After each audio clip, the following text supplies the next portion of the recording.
Hi hello ಎಲ್ರಿಗೂ ನಮಸ್ಕಾರ. Welcome back to my channel. ಎಲ್ಲರೂ ಹೇಗಿದ್ದೀರಾ? ಎಲ್ಲರೂ ಚೆನ್ನಾಗಿದ್ದೀರಾ ಅಂತ ಅಂದ್ಕೊತೀನಿ. ನಾನು ಕೂಡ ಚೆನ್ನಾಗಿದ್ದೀನಿ ಅಂತ ಹೇಳ್ತಾ ಇವತ್ತಿನ ವ್ಲಾಗ್ನ ಶುರು ಮಾಡ್ತಾಯಿದ್ದೀನಿ. ಡೈಲಿ ವ್ಲಾಗ್ನ ಮಾಡ್ತಾಯಿದ್ದೀನಿ. ಹಾಗೆ ಮಾರ್ನಿಂಗಿಂದನೇ ಸ್ಟಾರ್ಟ್ ಮಾಡ್ಕೊಂಡಿದ್ದೀನಿ ವ್ಲಾಗ್ನ. ಮಾರ್ನಿಂಗ್ ಕಸ ಗುಡಿಸಿ ಮತ್ತು ಮನೆ ಮುಂದೆ ಎಲ್ಲ ತೊಳೆದು ಬಂದೆ. ಹಾಗೆ ಇವತ್ತು ಸ್ವಲ್ಪ ಬಟ್ಟೆ ಹಾಕಬೇಕಾಗಿತ್ತು ವಾಷಿಂಗ್ ಮಿಷಿನ್ಗೆ, ಹಾಗಾಗಿ ಹಾಕ್ತಾಯಿದ್ದೀನಿ. ಈ ನಡುವೆ ಅಂತೂ ತುಂಬ ಮಳೆ ಇರೋದ್ರಿಂದ ಬಟ್ಟೆನೇ ಒಣಗ್ತಾ ಇಲ್ಲ. ಇಷ್ಟು ದಿನ ಅಂತೂ ಬೇಸಿಗೆ ಇತ್ತಲ್ವ, ತುಂಬ ಬಿಸಿಲಿರ್ತಾಯಿತ್ತು. ಎಷ್ಟೊತ್ತಿಗೆ ಒಗ್ದು ಒಣಗಾಕಿದ್ರು ಕೂಡ ಬೇಗನೆ ಒಣಗೋಗ್ಬಿಡ್ತಾಯಿತ್ತು ಆ ಬಿಸಿಲಿಗೆ. ಆದರೆ ಇವಾಗ ಎಷ್ಟು ಬೆಳಗ್ಗೆ ಬೇಗನೆ ವಾಶ್ ಮಾಡಿ ಒಣಗಾಕಿದ್ರು ಕೂಡ ಸಂಜೆ ಅಷ್ಟರಲ್ಲಿ ಒಣಗೋದೇ ಇಲ್ಲ. ಮತ್ತೆ ತಂದು ಒಳಗೆ ಹಾಕೋಬೇಕಾಗುತ್ತೆ. 3 ಗಂಟೆ 4 ಗಂಟೆ ಆಗ್ತಿದ್ದಂಗೆ ಮಳೆನೂ ಕೂಡ ಸ್ಟಾರ್ಟ್ ಆಗಿಬಿಟ್ಟಿರುತ್ತೆ. ಹಾಗಾಗಿ ಬೆಳಗ್ಗೆನೇ ಹಾಕ್ಬಿಡ್ತೀನಿ. ಫಸ್ಟು ಬಟ್ಟೆಗಳು ಹಾಕ್ಬಿಡ್ತೀನಿ, ಯಾಕೆಂದರೆ ಅದು ವಾಶ್ ಆಗೋಷ್ಟರಲ್ಲೇ 2 ಅವರ್ಸ್ ಆಗಿಬಿಡುತ್ತೆ. ಹಾಗಾಗಿ ಮಾರ್ನಿಂಗೇ ನಾನು ಬೆಳಗ್ಗೆ ಬೇಗ ಹೊತ್ತು ಹಾಕೋಕ್ಕೆ ಟ್ರೈ ಮಾಡ್ತಾಯಿದ್ದೀನಿ ಈ ನಡುವೆ ಅಂತೂ. ಹಾಗೆ ಫಸ್ಟು ವಾಶ್ಗೆ ಹಾಕ್ಬಿಟ್ಟು ಆಮೇಲೆ ನಂತರ ತಿಂಡಿ ಎಲ್ಲ ಸ್ಟಾರ್ಟ್ ಮಾಡ್ಕೊಂಡ್ರೆ ಆಯಿತು ಅಂತ ಅಂದ್ಬಿಟ್ಟು ಏನೆಲ್ಲ ಬಟ್ಟೆ ಇತ್ತಲ್ವ ಅದೆಲ್ಲ ವಾಶ್ಗೆ ಹಾಕ್ಕೊತಾಯಿನಿ. ನಾನು ನಮ್ಮವು ಮಾತ್ರ ಅಂದರೆ ನಮ್ಮ ಯಜಮಾನ್ರದ್ದು ಮಾತ್ರ ವೀಕ್ಲಿ ಟ್ವೈಸ್ ಹಾಕ್ತೀನಿ ಅಷ್ಟೇ. ಯಾಕೆಂದರೆ ದಿನ ಎಲ್ಲ ಅಷ್ಟೊಂದಿರಲ್ಲ. ಡೈಲಿ ಬಿಚ್ಚಿದ್ರೂ ಕೂಡ ವಾರಕ್ಕೆ 2 ಸಲ ಅಷ್ಟೇ. ಒಂದೇ ಸಲಿಗೆ ಕಮ್ಮಿನೇ ಹಾಕೋಕ್ಕಾಗಲ್ವಲ್ಲ, ಜಾಸ್ತಿ ಹಾಕಬೇಕಾಗುತ್ತೆ ಅದಕ್ಕೆ. ಯಾಕೆಂದರೆ ಇದು 7 kg ಇರೋದು ನಮ್ಮದು ವಾಷಿಂಗ್ ಮಿಷಿನ್ನು. ಹಾಗಾಗಿ ವೀಕ್ಲಿ ಟ್ವೈಸ್ ಹಾಕಿದ್ರು ಓಕೆ, ಆರಾಮಾಗಿ ವಾಶ್ ಮಾಡ್ಕೊಂಬಿಡ್ಬೋದು. ಮಕ್ಕಳದಾದರೆ ಸ್ವಲ್ಪ ಡೈಲಿ ಇರುತ್ತೆ. ನಾನು ಹ್ಯಾಂಡ್ ವಾಶೇ ಮಾಡಿಬಿಡ್ತೀನಿ. ಅವ್ರದ್ದು ಚಡ್ಡಿಗಳಾಗಿರ್ಬೋದು, ಟೀ ಶರ್ಟ್ಸ್ ಎಲ್ಲ ಗಲೀಜು ಮಾಡ್ಕೊಂಡಿರ್ತಾರಲ್ವ, ಅದನ್ನೆಲ್ಲ ನಾನು ಸ್ನಾನಕ್ಕೆ ಹೋದಾಗಲೇ ಹ್ಯಾಂಡ್ ವಾಶ್ ಮಾಡಿ ಒಣಗಾಕ್ಬಿಡ್ತೀನಿ ಡೈಲಿನೂ. ಬಟ್ ನಮ್ಮ ಮಾತ್ರ ವಾಷಿಂಗ್ ಮಿಷಿನ್ಗೆ ಹಾಕ್ಬಿಡ್ತೀನಿ ವೀಕ್ಲಿ ಟ್ವೈಸು. ವಾಷಿಂಗ್ ಮಿಷಿನ್ ಬಟ್ಟೆ ಎಲ್ಲ ಹಾಕಿದೆ. ಹಾಗೆ ಹಾಲು ತೊಗೊಂಬರೋಣ ಅಂತ ಹೋದೆ. ಹಾಗೆ ಸೊಪ್ಪು ಮಾರ್ತಾಯಿದ್ರು, ನುಗ್ಗೆ ಸೊಪ್ಪು. ಇವಾಗಂತೂ ನುಗ್ಗೆ ಸೊಪ್ಪು ಎಲ್ಲಿ ಸಿಕ್ಕಿದ್ರು ಬಿಡ್ತಾಯಿಲ್ಲ. ಇವಾಗ ಸೀಸನ್ ಅಲ್ವಾ, ತುಂಬಾ ಮಾರ್ತಾಯಿದ್ದಾರೆ. ನನಗಂತೂ ಯಾವಾಗಲೂ ಸಿಗ್ತಾಯಿದೆ ಇವಾಗ. ಹಾಗಾಗಿ ಸಿಗ್ತಲ್ಲ ಅಂತ ಅಂದ್ಬಿಟ್ಟು ತೊಗೊಂಡೆ. ಕುಗ್ತಾಯಿದ್ರು ನುಗ್ಗೆ ಸೊಪ್ಪು ಅಂತ ಅಂದ್ಬಿಟ್ಟು ಅಲ್ಲಿ ನುಗ್ಗೆ ಸೊಪ್ಪು, ಹಾಗೆ ಕರ್ಬೇವಿನ ಸೊಪ್ಪು ಆಗೋಗಿತ್ತು ಕರಿಬೇವು, ಅದನ್ನು ಕೂಡ ತೊಗೊಂಡು ಬಂದೆ. ಹಾಲು ತೊಗೊಂಡು ಬಂದು ಹಾಲನ್ನ ಕಾಯಿಸೋಣ ಅಂತ ಅಂದ್ಬಿಟ್ಟು ಹಾಲನ್ನು ಕೂಡ ಇಟ್ಟು ಹಾಗೆ ತಿಂಡಿನ ಸ್ಟಾರ್ಟ್ ಮಾಡ್ಕೊತಾಯಿದ್ದೀನಿ. ತಿಂಡಿಗೆ ಇವತ್ತು ಗೀ ರೈಸ್ ಮಾಡೋಣ ಅಂತ ಅಂದ್ಬಿಟ್ಟು, ವಾಂಗಿಬಾತ್ ಮಾಡೋಣ ಅಂತ ಅಂದ್ಬಿಟ್ಟು ಪ್ಲ್ಯಾನ್ ಮಾಡ್ಕೊಂಡಿದ್ದೆ ಹಿಂದಿನ ದಿನ.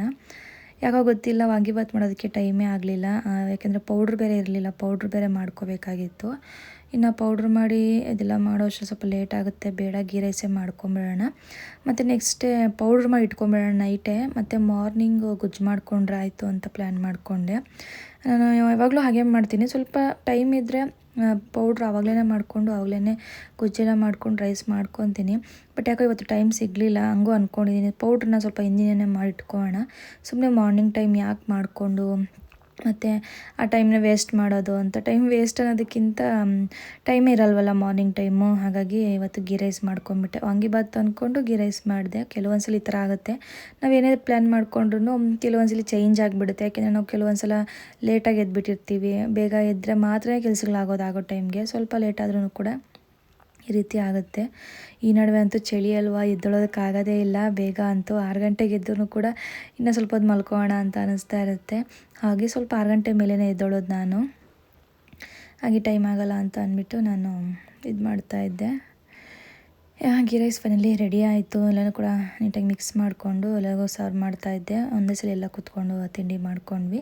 ಸಿಂಪಲ್ ಇದು. ಬೇಗ ಏನಾದರೂ ಮಾಡಬೇಕು, ಟೈಮ್ ಇಲ್ಲ ಅಂತಂದರೆ ಇದು ಬೇಗನೆ ಆಗಿಬಿಡುತ್ತೆ. ಆಲ್ರೆಡಿ ನನ್ನ ವೀಡಿಯೋಸಲ್ಲಿ ಇದೆ ರೆಸಿಪಿ, ನೀವು ಬೇಕಾದ್ರೆ ಚೆಕ್ ಮಾಡ್ಬೋದು.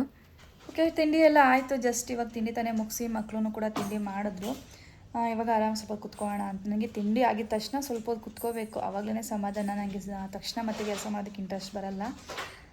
ಅಟ್ಲೀಸ್ಟ್ ಒಂದು 15 to 20 ಮಿನಿಟ್ಸ್ ಆದರೂ ಸುಮ್ಮನೆ ಕುತ್ಕೊತೀನಿ ಫೋನ್ ನೋಡ್ತಾ, ತಿಂಡಿ ಎಲ್ಲ ಆದಮೇಲೆ. ಹಾಗೆ ಬೆಳಗ್ಗೆ ಹೊತ್ತು ಖಾಲಿ ಹೊಟ್ಟೆಲಿ ಹಸ್ಬೆಂಡು ಮತ್ತು ನಾನಿಬ್ಬರೂ ಕೂಡ ಆಮ್ಲ ತಿಂತಾಯಿದ್ದೀವಿ ಒಂದೊಂದು. ಜ್ಯೂಸ್ಗಿಂತ ಹಾಗೆ ತಿನ್ನೋಕ್ಕೆ ಚೆನ್ನಾಗಿದೆ. ಸುಮ್ಮನೆ ಜ್ಯೂಸ್ ಮಾಡಿದ್ರೆ ಮತ್ತು ಅದನ್ನು ಇಷ್ಟೇಷ್ಟು ಬರುತ್ತೆ, ಕುಡಿಯೋದಕ್ಕೂ ನಮಗೇನು ಅಷ್ಟೊಂದು ಇಷ್ಟ ಆಗುತ್ತೆ. ತಿನ್ನೋದಕ್ಕೆ ತುಂಬಾ ಚೆನ್ನಾಗಿದೆ. ಒಂಚೂರು ಲೈಟಾಗಿ ಉಪ್ಪನ್ನ ಹಾಕ್ಕೊಂಡು ನನ್ನ ಹಸ್ಬೆಂಡ್ ತಿಂತಾರೆ. ಬೆಳಗ್ಗೆ ತಿಂದಿದ್ರು. ಹಾಗೆ ನನ್ನ ಮಗನೂ ಕೂಡ ಬೇಕು ಅಂತ ಹೇಳಿದ್ದ. ಅವನು ಅರ್ಧ ತಿಂದಿಟ್ಟಿದ್ದ, ಇನ್ನೂ ಸ್ವಲ್ಪ ಮಿಕ್ಕಿತ್ತು, ಒಂದು 2-3 ಪೀಸ್ ನೋಡಿ ತಿಂತಾ ಇದ್ದೀನಿ. ನನಗೆ ಇಷ್ಟ ಆಗ್ತಿದೆ, ನಾನು ತಿಂತೀನಿ. ಮೊದಲು ಸ್ವಲ್ಪ ಜ್ಯೂಸ್ ಮಾಡ್ಕೊತಾ ಇದ್ದೆ. ಯಾಕೋ ನನಗೆ ಇವಾಗ ಇದು ತಿಂದು ರೂಢಿ ಆದಾಗಿಂದ ನನಗೆ ಜ್ಯೂಸ್ಗಿನ್ನ ಇದೇ ಚೆನ್ನಾಗಿದೆ ಅಂತ ಅನ್ನಿಸ್ತಾ ಇದೆ. ಒಂದೊಂದು ಆರಾಮಾಗಿ ತಿನ್ಬೋದು ಖಾಲಿ ಹೊಟ್ಟೆಲಿ. ತುಂಬಾ ಒಳ್ಳೆಯದು ಆಮ್ಲ, ನಿಜ ನಂಬರ್ 1 ಮೆಡಿಸಿನ್ ಅಂತಲೇ ಹೇಳ್ಬೋದು. ನಮ್ಮ ಹೇರ್ಗಾಗಿರ್ಬೋದು, ಸ್ಕಿನ್ಗಾಗಿರ್ಬೋದು, ನಮ್ಮ ಬಾಡಿಗೆಲ್ಲ ತುಂಬ ಒಳ್ಳೆಯದು. ಹಾಗಾಗಿ ಹಸ್ಬೆಂಡು ಕೂಡ ಇವಾಗ ಈ ನಡುವೆ ರೂಢಿ ಮಾಡ್ಕೊಂಡಿದ್ದಾರೆ. ಅವರು ಕೂಡ ನನ್ನಂಗೆಲ್ಲ ಫಾಲೋ ಮಾಡೋದಕ್ಕೆ ಇವಾಗ ಟ್ರೈ ಮಾಡ್ತಾರೆ. ಯಾಕೆಂದರೆ ಫಸ್ಟೆಲ್ಲ ಏನೂ ಫಾಲೋ ಮಾಡ್ತಿರಲಿಲ್ಲ. ಸುಮ್ಮನೆ ತಿಂಡಿ ಊಟ ಅಷ್ಟೇ ಒಳ್ಳೆ ಹೆಲ್ತಿ ಲೈಫ್ ಸ್ಟೈಲ್ ಅವರು ಫಾಲೋನೇ ಮಾಡ್ತಿರಲಿಲ್ಲ. ಬಟ್ ಈ ನಡುವೆ ಅವ್ರಿಗೂ ಕೂಡ ಹೆಲ್ತ್ ಕಾನ್ಷಿಯಸ್ ಜಾಸ್ತಿ ಆಗಿಬಿಟ್ಟಿದೆ. ಮಾಡಬೇಕು, ಅದನ್ನು ತಿನ್ನಬೇಕು, ಹೆಲ್ತಿಯಾಗಿರಬೇಕು ಅನ್ನೋದು ಬಂದುಬಿಟ್ಟಿದೆ. ಹಾಗಾಗಿ ಈ ನಡುವೆ ಅವರೇ ಆಮ್ಲ ತೊಗೊಂಡ್ಬಂದಿದ್ದಾರೆ. ಮೊನ್ನೆ ಎಲ್ಲೂ ಸಿಕ್ಕಲಿಲ್ಲ, ಮೊನ್ನೆ ಬೆಂಗಳೂರಿಗೆ ಹೋದಾಗ ಅವರೇ ತೊಗೊಂಡು ಬಂದಿದ್ದರು. ಹಾಗಾಗಿ ದಿನ ತಿಂತಿದ್ದಾರೆ. ಮತ್ತು ಹಾಗೆ ನಾನು ಬೂದ್ ಕುಂಬಳಕಾಯಿ ಜ್ಯೂಸ್ ಕುಡಿತೀನಲ್ವ, ಅವರು ಕೂಡ ಇವಾಗ ಜ್ಯೂಸ್ ಕುಡಿತಾ ಇದ್ದಾರೆ. ಮಾಡಿಕೊಡು, ನಾನು ಕುಡಿತೀನಿ ಅಂತ. ಈ ರೀತಿ ನೋಡಿ, ಅಂದರೆ ಅವ್ರಿಗೆ ಬಂದುಬಿಟ್ಟಿದೆ. ಈ ಥರ ಪ್ರತಿಯೊಬ್ಬರಿಗೂ ಬರಬೇಕು. ನಾನು ಎಷ್ಟು ಸಲ ಹೇಳ್ತಾನೆ ಇದ್ದೆ ಅವ್ರಿಗೆ, ನಾನು ಈ ಥರ ಮಾಡಿ, ಈ ಥರ ಕುಡೀರಿ, ಚೆನ್ನಾಗಿರುತ್ತೆ ನಿಮ್ಮ ಆರೋಗ್ಯ ಅಂತ ಹೇಳಿದ್ರೆ ಅವ್ರು ಕೇಳ್ತಾನೆ ಇರಲಿಲ್ಲ. ಈಗ ಸ್ವಲ್ಪ ಹೆವಿ ಗ್ಯಾಸ್ಟ್ರಿಕ್ ಆಗಿಬಿಟ್ಟು ಅವ್ರಿಗೆ ಯಾವ ಟ್ಯಾಬ್ಲೆಟು ಕೂಡ ವರ್ಕ್ ಮಾಡ್ತಾಯಿಲ್ಲ. ಎಲ್ಲೆಷ್ಟೇ ತೋರಿಸ್ಕೊಂಡ್ರು ಕೂಡ ಅವ್ರಿಗೆ ಆಗ್ತಾಯಿಲ್ಲ. ಹೆವಿ ಗ್ಯಾಸ್ಟ್ರಿಕ್ ಆಗಿರೋದ್ರಿಂದ ಅವ್ರು ಫೈನಲಿ ನನ್ನ ಲೈಫ್ ಸ್ಟೈಲ್ ಚೇಂಜ್ ಮಾಡ್ಕೋಬೇಕು ಅಂತ ಅಂದ್ಬಿಟ್ಟು ಈಗ ಒಂದೊಂದೇ ಲೈಫ್ ಸ್ಟೈಲ್ ಚೇಂಜ್ ಮಾಡ್ಕೊತಾ ಇದ್ದಾರೆ. ಕಾಫಿ ಟೀ ಎಲ್ಲ ತುಂಬಾ ಕಮ್ಮಿ ಮಾಡಿಬಿಟ್ಟಿದ್ದಾರೆ. ಕಮ್ಮಿ ಅನ್ನೋದಕ್ಕಿಂತ ಆಲ್ಮೋಸ್ಟ್ ಕುಡಿತಾನೇ ಇಲ್ಲ. ಯಾವಾಗಲಾದರೂ ಜಾಸ್ತಿನ ಆಯಿತು ಕುಡ್ದೇ ಇಲ್ಲ ಅನ್ನೋದು ಒಂದು ಸಲ ಕಾಫಿ ಮಾಡ್ಕೊಡ್ತೀನಿ, ಆವಾಗ ಕುಡಿತಾರೆ. ಅಷ್ಟು ಬಿಟ್ಟರೆ ಔಟ್ಸೈಡೆಲ್ಲ ಬಿಟ್ಬಿಟ್ಟಿದ್ದಾರೆ. ಆಲ್ಮೋಸ್ಟ್ ಎಲ್ಲ ಥರ ಚೇಂಜಸ್ಸು ಕೂಡ ಮಾಡ್ಕೊತಾ ಇದ್ದಾರೆ. ನೀವು ಅಷ್ಟೇ, ಏನಾದರೂ ಹೆಲ್ತ್ ಇಶ್ಯೂಸ್ ಇದ್ದರೆ ಆದಷ್ಟು ಫಸ್ಟು ನೀವು ಟ್ರೀಟ್ಮೆಂಟ್ಗಿಂತ ಲೈಫ್ ಸ್ಟೈಲ್ನ ಚೇಂಜ್ ಮಾಡಿ. ಟ್ರೀಟ್ಮೆಂಟು ತೊಗೊಳ್ಳಿ, ಬಟ್ ಲೈಫ್ ಸ್ಟೈಲ್ನ ಮೇಯ್ನು ಲೈಫ್ ಸ್ಟೈಲ್ ಚೇಂಜ್ ಮಾಡೋದ್ರಿಂದ ಎಷ್ಟೋ ಡಿಫ್ರೆನ್ಸ್ ನಮಗೆ ಗೊತ್ತಾಗುತ್ತೆ.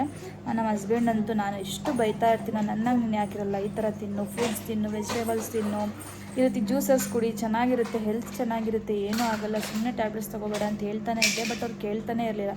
ಬರೀ ಟ್ಯಾಬ್ಲೆಟ್ಸ್ ತೊಗೊಳೋದೇ, ಬರೀ ಅಲ್ಲಿ ತೋರಿಸ್ಕೊಳೋದೇ. ಹೆವಿ ಗ್ಯಾಸ್ಟ್ರಿಕ್ ಅಂತ ಇದ್ರು. ಈಗ ಇದನ್ನೆಲ್ಲ ಫಾಲೋ ಮಾಡೋದಕ್ಕೆ ಸ್ಟಾರ್ಟ್ ಮಾಡಿದ್ದಾರೆ. ನೋಡಬೇಕು ಅವ್ರಿಗೆ ಏನು ಅನಿಸ್ತದೇನೋ ಅಂತ. ಇನ್ನೂ ರೀಸೆಂಟಾಗಿ 1 ವೀಕಿಂದ ಅಷ್ಟೇ ಇನ್ನೂ ಸ್ಟಾರ್ಟ್ ಆಗಿರೋದು. ನೋಡೋಣ. ನನಗೆ ಈ ನಡುವೆ ಇನ್ಮೇಲೆ ಇದು ಹಿಂಗೆ ತಿನ್ನೋಣ ಅಂತ ಗೆಸ್ ಮಾಡಿದ್ದೀನಿ, ಅಂದ್ಕೊಂಡಿದ್ದೀನಿ. ಚೆನ್ನಾಗಿದೆ ನನಗೆ. ಆಮೇಲೆ ಅಗ್ದು ತಿನ್ನೋದ್ರಿಂದ ಬೆಸ್ಟ್ ರಿಸಲ್ಟೇ ಬರುತ್ತೆ ಜ್ಯೂಸ್ಗಿಂತ. ಜ್ಯೂಸ್ ಮಾಡ್ಕೊಂಡು ಕುಡಿಯೋದಕ್ಕಿಂತ ಈ ರೀತಿ ಅಗ್ದು ತಿಂದ್ರೇ ತುಂಬ ಒಳ್ಳೆಯದು. ಹಾಗೆ ಇನ್ನೊಂದು 2 ಪೀಸ್ ಮಿಕ್ಕಿತ್ತು, ತಿಂತಾಯಿದ್ದೆ. ಹಾಗೆ ನಿಮ್ಮ ಜೊತೆ ಕೂಡ ಶೇರ್ ಮಾಡಿಕೊಂಡೆ. ಇದು ತುಂಬಾ ಒಳ್ಳೆಯದು. ಎಲ್ಲಿ ಸಿಕ್ಕಿದ್ರು ಬಿಡಬೇಡಿ. ಡೈಲಿ ಒಂದಾದರೂ ತಿನ್ನೋಕ್ಕಾಗಿಲ್ಲ ಅಂತಂದರೆ ಅಟ್ಲೀಸ್ಟ್ ಜ್ಯೂಸ್ ಮಾಡ್ಕೊಂಡಾದರೂ ಕುಡೀರಿ. ತುಂಬ ಒಳ್ಳೆಯದು. ಜ್ಯೂಸ್ಗಾದರೆ 2 ಆದರೂ ಹಾಕಲೇಬೇಕಾಗುತ್ತೆ, ಒಂದಕ್ಕೆಲ್ಲ ಜ್ಯೂಸ್ ಬರೋದೇ ಇಲ್ಲ.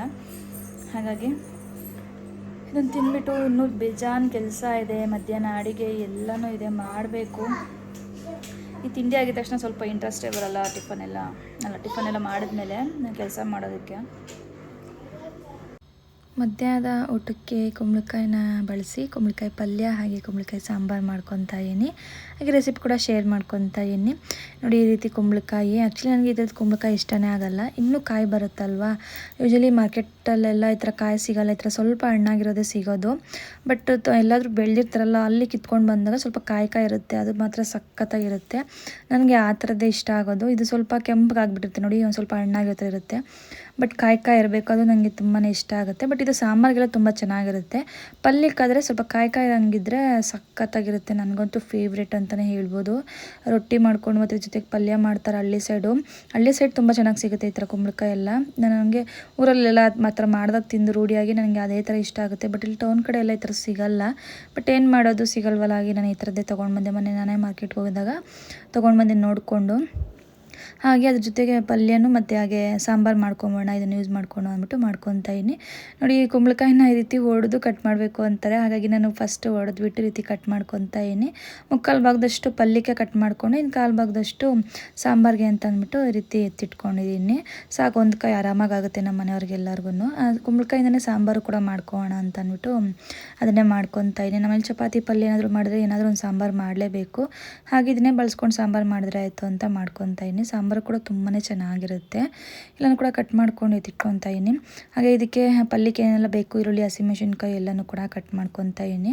ನನಗಂತೂ ಫೇವ್ರೇಟ್ ಅಂತಲೇ ಹೇಳ್ಬೋದು. ತುಂಬಾ ಚೆನ್ನಾಗಿರುತ್ತೆ ಇದ್ರ ಪಲ್ಯ, ತುಂಬಾ ಒಳ್ಳೆಯದು. ಆದಷ್ಟು ಆವಾಗವಾಗ ಕುಂಬಳಕಾಯಿ ಪಲ್ಯನೂ ಕೂಡ ತಿಂತಾಯಿರಿ ಅಂತ ಹೇಳ್ತೀನಿ. ಹಾಗೆ ಇಲ್ಲಿ ಸಾಂಬಾರು ಮಾಡ್ಕೊಳೋದಕ್ಕೆ ಸ್ವಲ್ಪ ಮಸಾಲೆ ಹುರ್ಕೊಬೇಕಾಗಿತ್ತು. ಹಾಗೆ ಬಾಣಲೆಯಲ್ಲಿ ಹುರ್ಕೊತಾ ಇದ್ದೀನಿ. ಅರ್ಧ ಸ್ಪೂನಷ್ಟು ಸ್ವಲ್ಪ ಎಣ್ಣೆನ ಹಾಕ್ಕೊಂಬಿಟ್ಟು, ಅರ್ಧ ಸ್ಪೂನು ಮೆಂತ್ಯ, 1 ಸ್ಪೂನ್ ಉದ್ದಿನಬೇಳೆ, 1 ಸ್ಪೂನ್ ಜೀರಿಗೆ, 1 ಸ್ಪೂನ್ ಧನ್ಯ, ಒಂದು 4 ಕಾಳು ಮೆಣಸನ್ನ ಹಾಕಿ ಹುರ್ಕೊತಾ ಇದ್ದೀನಿ. ಅಷ್ಟೇ, ಇನ್ನೇನು ಇಲ್ಲ. ಸಿಂಪಲಾಗಿ ಮಾಡ್ಕೊಂಬಿಡ್ಬೋದು ಈ ಸಾಂಬಾರನ್ನ. ಹಾಗೆ ಒಂದು 4ರಿಂದ 5 ಬ್ಯಾಡಗೆ ಮೆಣಸಿನ್ಕಾಯಿ ಕಲರ್ಗೋಸ್ಕರ, ಹಾಗೆ ಸ್ವಲ್ಪ ಖಾರಕ್ಕೋಸ್ಕರ. ಖಾರ ಹೆವಿ ಬೇಕು ಅಂದರೆ ನೀವು ಒಂದು ಮೆಣಸಿನ್ಕಾಯಿ ಯಾವುದಾದ್ರೂ ಖಾರದ ಮೆಣಸಿನ್ಕಾಯಿನೂ ಹಾಕೊಬೋದು. ಇಷ್ಟನ್ನು ಎತ್ತಿಟ್ಕೊಂಡಿದ್ದೀನಿ. ಅದನ್ನು ಪೌಡ್ರ್ ಮಾಡ್ಕೋಬೇಕಾಗುತ್ತೆ. ನಾನು ಆಮೇಲೆ ಹೇಳ್ತೀನಿ ಅದೇನು ಅಂತ ಅಂದ್ಬಿಟ್ಟು. ಹಾಗೆ ಇದೇ ಬಾಣಲಿಗೆ ಇವಾಗ ಪಲ್ಯ ಮಾಡ್ಕೊಳೋದಕ್ಕೆ ಸ್ವಲ್ಪ ಎಣ್ಣೆ, ಸಾಸಿವೆ, ಜೀರಿಗೆ, ಹಸಿಮೆಣಸಿನ್ಕಾಯಿ, ಕಡಲೆಬೇಳೆ ಮತ್ತು 1-2 ಈರುಳ್ಳಿನ ಕಟ್ ಮಾಡ್ಕೊಂಡಿದ್ದೀನಿ ಉದ್ದದಕ್ಕೆ. ಇದು ಫ್ರೈ ಮಾಡ್ಕೊಂಡಿದ್ದ ನಂತರ ಸ್ವಲ್ಪ ಬೆಂದಿದೆ ನನಗೆ ಈರುಳ್ಳಿ ಕಟ್ ಮಾಡಿರೋಂಥ ಕುಂಬಳಕಾಯಿನ ಆ್ಯಡ್ ಮಾಡಿ ಅದಕ್ಕೆ ಸ್ವಲ್ಪ ರುಚಿಗೆ ತಕ್ಕಷ್ಟು ಉಪ್ಪನ್ನ ಆ್ಯಡ್ ಮಾಡಿಕೊಂಡು ಚೆನ್ನಾಗಿ ಮಿಕ್ಸ್ ಮಾಡಿ ಲೋ ಫ್ಲೇಮಲ್ಲಿ ಪ್ಲೇಟ್ ಮುಚ್ಚಿಬಿಟ್ಟು ಒಂದು 5ರಿಂದ 10 ನಿಮಿಷ ಬೇಯಿಸಿದ್ರೆ ಸಾಕು. ಸಾಫ್ಟಾಗಿ ಚೆನ್ನಾಗಿ ಬೇಗನೆ ಕುಕ್ ಆಗಿಬಿಡುತ್ತೆ. ಜಾಸ್ತಿ ಹೊತ್ತೆಲ್ಲ ಏನು ಕುಕ್ ಮಾಡೋ ಅಂಥ ಅವಶ್ಯಕತೆನೇ ಇಲ್ಲ, ಬೇಗನೆ ಕುಕ್ ಆಗಿಬಿಡುತ್ತೆ. ಆದಷ್ಟು ಲೋ ಫ್ಲೇಮಲ್ಲಿ ಇಡಿ, ಇಲ್ಲಾಂದರೆ ತಳ ಆಗಿಬಿಡುತ್ತೆ. ಆವಾಗ ಸ್ವಲ್ಪ ನೀಟಾಗಿ ತಿರುಗಿಸ್ತಾ ಇರಿ. ಪಲ್ಯಕ್ಕೆ ರೆಡಿ ಮಾಡಿಕೊಂಡೆ, ಅಲ್ಲಿ ಪಲ್ಯ ಬೇಯ್ತಾಯಿತ್ತು. ಅಷ್ಟೊತ್ತಿಗೆ ಸಾಂಬಾರು ಕೂಡ ಇಲ್ಲಿ ರೆಡಿ ಮಾಡ್ಕೊತೀನಿ. ಸ್ವಲ್ಪ ತೊಗರಿಬೇಳೆ ಬೇಯಿಸ್ಕೋಬೇಕು, ಹಾಗಾಗಿ ಅದೊಂಚೂರು ಇಟ್ಬಿಟ್ಟು ಕುಕ್ಕರಲ್ಲಿ ಅದನ್ನು ಕೂಡ ಕೂಗಕ್ಕೆ ಇಟ್ಟಿದ್ದೀನಿ. ಹಾಗೆ ಇಲ್ಲಿ ನಾನು ಸಾಂಬಾರಿಗೆ ಸ್ವಲ್ಪ ದಪ್ಪದಾಗಿ ಕಟ್ ಮಾಡ್ಕೊಂಡಿದ್ದೀನಿ ನೋಡಿ. ಇಷ್ಟೇ ಆಗ್ತಿರೋದು, ಸಾಕು. ಇಷ್ಟಿದ್ರೆ ಸಾಕು ಸಾಂಬಾರು. ಆರಾಮಾಗಿ 4ರಿಂದ 5 ಜನ ಊಟ ಮಾಡ್ಬೋದು. ಸಾಂಬಾರು ರೆಡಿ ಆಗುತ್ತೆ. ಹಾಗೆ ಪಲ್ಯನೂ ಕೂಡ ನೋಡಿ ಎಲ್ಲ ರೆಡಿ ಮಾಡ್ಕೊಳೋ ಅಷ್ಟರಲ್ಲಿ ಪಲ್ಯನೂ ಕೂಡ ರೆಡಿಯಾಗಿತ್ತು. ಸಾಫ್ಟಾಗಿ ತುಂಬಾ ಚೆನ್ನಾಗಿ ಬೆಂದ್ಬಿಟ್ಟಿತ್ತು. ಲಾಸ್ಟ್ನಲ್ಲಿ ಇಲ್ಲಿ ಫ್ರೆಶ್ ಆಗಿರೋವಂಥ ತೆಂಗಿನ ತುರಿ ಹಾಗೆ ಸ್ವಲ್ಪ ಕೊತ್ತಂಬರಿ ಸೊಪ್ಪನ್ನ ಹಾಕಿ ಮಿಕ್ಸ್ ಮಾಡಿಕೊಂಡ್ರೆ ಪಲ್ಯ ರೆಡಿ ಆಗುತ್ತೆ. ಸಕ್ಕತ್ತಾಗಿರುತ್ತೆ. ನಮ್ಮ ಮನೇಲಿ ನಾನೇ ಜಾಸ್ತಿ ತಿಂದೆ ಅಂತ ಹೇಳ್ಬೋದು, ಅಷ್ಟು ಚೆನ್ನಾಗಿರುತ್ತೆ ಪಲ್ಯ. ಟ್ರೈ ಮಾಡಿ. ನೀವು ಯಾವತ್ತಾದರೂ ಕುಂಬಳಕಾಯಿ ಪಲ್ಯ ಮಾಡಿಲ್ಲ, ತಿಂದಿಲ್ಲ ಅಂತಂದರೆ ನಾನು ಯಾವ ರೀತಿ ರೆಸಿಪಿ ಶೇರ್ ಮಾಡಿದ್ದೀನೋ ಅದೇ ರೀತಿಯಾಗಿ ಮಾಡಿ, ನಿಮಗೆ ನಿಜವಾಗ್ಲೂ ಕೂಡ ಇಷ್ಟ ಆಗುತ್ತೆ. ಪಲ್ಯ ಏನೋ ರೆಡಿ ಆಯಿತು. ಹಾಗೆ ಸಾಂಬಾರು ಕೂಡ ರೆಡಿ ಮಾಡ್ಕೋಬೇಕಲ್ಲ. ಇಲ್ಲಿ ಸಾಂಬಾರು ಮಾಡ್ಕೊಳೋದಕ್ಕೆ ಒಂದು ಪಾತ್ರೆಗೆ ಸ್ವಲ್ಪ ನೀರನ್ನ ಹಾಕಿ ಕಟ್ ಮಾಡಿರೋ ಅಂಥ ಕುಂಬಳಕಾಯಿನ ಹಾಕಿ ಸ್ವಲ್ಪ ಹೊತ್ತು ಬೇಯಿಸ್ಕೊತೀನಿ. ತೊಗರಿಬೇಳೆಕ್ಕೆ ಹಾಕೋಬೋದಿತ್ತು, ಬಟ್ ತುಂಬಾ ಮ್ಯಾಶ್ ಆಗಿಬಿಡುತ್ತೆ, ಹಾಗಾಗಿ ನಾನು ಅಲ್ಲಿ ಹಾಕ್ಕೊಂಡಿಲ್ಲ. ಹಾಗೆ ಫಸ್ಟ್ ಬೇಯಕ್ಕಿಟ್ಟಿದ್ದೀನಿ. ಅಷ್ಟೊಂದು ಮಸಾಲ ರುಬ್ಕೋಣ ಅಂತ ಇಲ್ಲಿ ಮಿಕ್ಸಿ ಜಾರ್ಗೆ ನಾನು ಏನು ಹುರ್ಕೊಂಡಿದ್ನಲ್ಲ ಮಸಾಲ, ಅದನ್ನೆಲ್ಲ ಹಾಕ್ಕೊಂಡು ಅದ್ರ ಜೊತೆಗೆ ಸ್ವಲ್ಪ ಫ್ರೆಶ್ ತೆಂಗಿನ ತುರಿ ಅಥವಾ ನಿಮಗೆ ಕೊಬ್ಬರಿ ಇದ್ದರೆ ಅದನ್ನು ಕೂಡ ಹಾಕ್ಕೊಂಡು ಫೈನಾಗಿ ಪೇಸ್ಟ್ ಮಾಡಿಕೊಂಡು ಇಲ್ಲಿ ಕುಂಬಳಕಾಯಿ ಏನು ಬೇಯಿಸ್ಕೊತೀನಲ್ಲ ಒಂದು 3/4 ಭಾಗದಷ್ಟು ಆಲ್ರೆಡಿ ಬೆಂದಿತ್ತು. ಅದಕ್ಕೆ ಇಲ್ಲಿ ರುಬ್ಬಿರೋ ಅಂಥ ಮಸಾಲೆನ ಆ್ಯಡ್ ಮಾಡಿಕೊಂಡು ಒಂದು ಸ್ವಲ್ಪ ನೀರು ಕನ್ಸಿಸ್ಟೆನ್ಸಿ ನೋಡ್ಕೊಂಡು ನೀರನ್ನು ಕೂಡ ಆ್ಯಡ್ ಮಾಡ್ತಾಯಿದ್ದೀನಿ. ನಾವು ತೊಗರಿಬೇಳೆ ಏನು ಬೇಯಿಸ್ಕೊಂಡಿದ್ವಲ್ಲ ಅದರದ್ದು ಕೂಡ ನಾನು ಇಲ್ಲಿ ಆ್ಯಡ್ ಮಾಡ್ಕೊಂಡಿದ್ದೀನಿ. ಇಷ್ಟನ್ನು ಆ್ಯಡ್ ಮಾಡಿಕೊಂಡ್ರೆ ಸಾಕು, ಸಾಂಬಾರು ರೆಡಿ ಆಗುತ್ತೆ. ಇದಕ್ಕೆ ಇನ್ನೇನು ಅವಶ್ಯಕತೆ ಇಲ್ಲ. ಚೆನ್ನಾಗಿ ಕುದಿಸಿ ಲಾಸ್ಟಲ್ಲಿ ಒಗ್ಗರಣೆ ಹಾಕ್ಕೊಂಡ್ರೆ ಸಾಕು. ಇಲ್ಲಿ ಕ್ಲಿಪ್ಪಿಂಗ್ ಮಿಸ್ ಆಗಿದೆ. ಸಾಂಬಾರು ರೆಡಿ. ಸೇಮ್ ಧರ್ಮಸ್ಥಳದಲ್ಲಿ ಹೇಗೆ ಕೊಡ್ತಾರೆ ಸಾಂಬಾರು ಟೇಸ್ಟು, ದೇವಸ್ಥಾನದಲ್ಲೆಲ್ಲ, ಧರ್ಮಸ್ಥಳನೋ ದೇವಸ್ಥಾನ ಯಾವುದಾದ್ರೂ ಅಂದ್ಕೊಳ್ಳಿ, ಸೇಮ್ ಅದೇ ಟೇಸ್ಟೇ ಇರುತ್ತೆ. ಸೇಮ್ ದೇವಸ್ಥಾನದಲ್ಲಿ ಕೊಡೋ ಥರ ಟೇಸ್ಟೇ ನಮಗೆ ಫೀಲ್ ಆಗ್ತಾ ಇರುತ್ತೆ. ಟ್ರೈ ಮಾಡಿ, ನಿಮಗೂ ಕೂಡ ಇಷ್ಟ ಆಗುತ್ತೆ. ಸೇಮ್ ಅದೇ ರೀತಿಯಾಗೆ ಬರುತ್ತೆ. ನನಗೆ ಇಷ್ಟ ಆಗುತ್ತೆ, ಆವಾಗವಾಗ ಮಾಡ್ತಾ ಇರ್ತೀನಿ. ಹಾಗೆ ಚಪಾತಿನೂ ಕೂಡ ಸುಟ್ಕೊತಾ ಇದ್ದೀನಿ. ರೊಟ್ಟಿ ಮಾಡೋಣ ಅಂದ್ಕೊಂಡೆ, ಬಟ್ ರೊಟ್ಟಿ ಆಗಲ್ಲ, ಸ್ವಲ್ಪ ಲೇಟ್ ಆಗುತ್ತೆ ಅಂತ ಅಂದ್ಬಿಟ್ಟು ಚಪಾತಿನೇ ಮಾಡ್ಕೊಂಡಿದ್ದೆ. ಚಪಾತಿ ಜೊತೆಗೆ ಸ್ವಲ್ಪ ಸಾಂಬಾರು ಪಲ್ಯ ಜೊತೆಗೆ ಮಧ್ಯಾಹ್ನದ ಊಟ ಆಗಿತ್ತು. ಓಕೆ ಫ್ರೆಂಡ್ಸ್, ಇವತ್ತಿನ ವೀಡಿಯೋ ಇಷ್ಟ. ಐ ಹೋಪ್ ನಿಮಗೆ ಇಷ್ಟ ಆಗಿದೆ ಅಂದ್ಕೊತೀನಿ. ನೆಕ್ಸ್ಟ್ ವಿಡಿಯೋ ಸಿಗೋಣ. ಅಲ್ಲಿಗೂ ಕಾಯ್ತಾರೆ. Till then take care. Bye ಬಾಯ್.